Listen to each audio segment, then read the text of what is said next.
আজ অনুষ্ঠিত হলো ফিউচার কাপ 2025-এর সেমিফাইনাল খেলা।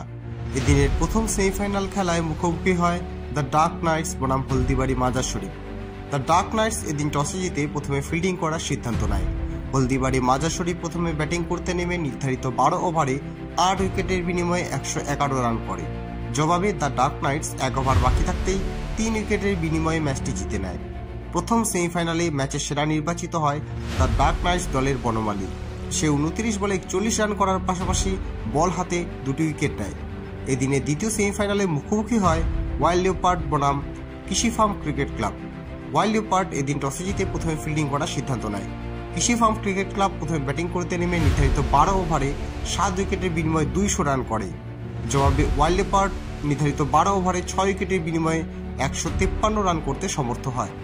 ব্যাট হাতে 33 বলে 86 রান ও সাথে বল হাতে 3 উইকেট নেওয়ার সুবাদে এই ম্যাচের সেরা নির্বাচিত হয় কৃষি ফার্ম ক্রিকেট ক্লাব দলের রাজকুমার।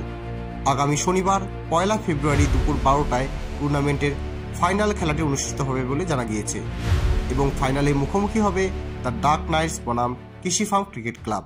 আপনারা দেখছেন নর্থ বেঙ্গল সমাচার, উত্তরের বার্তা, সত্যের পথে।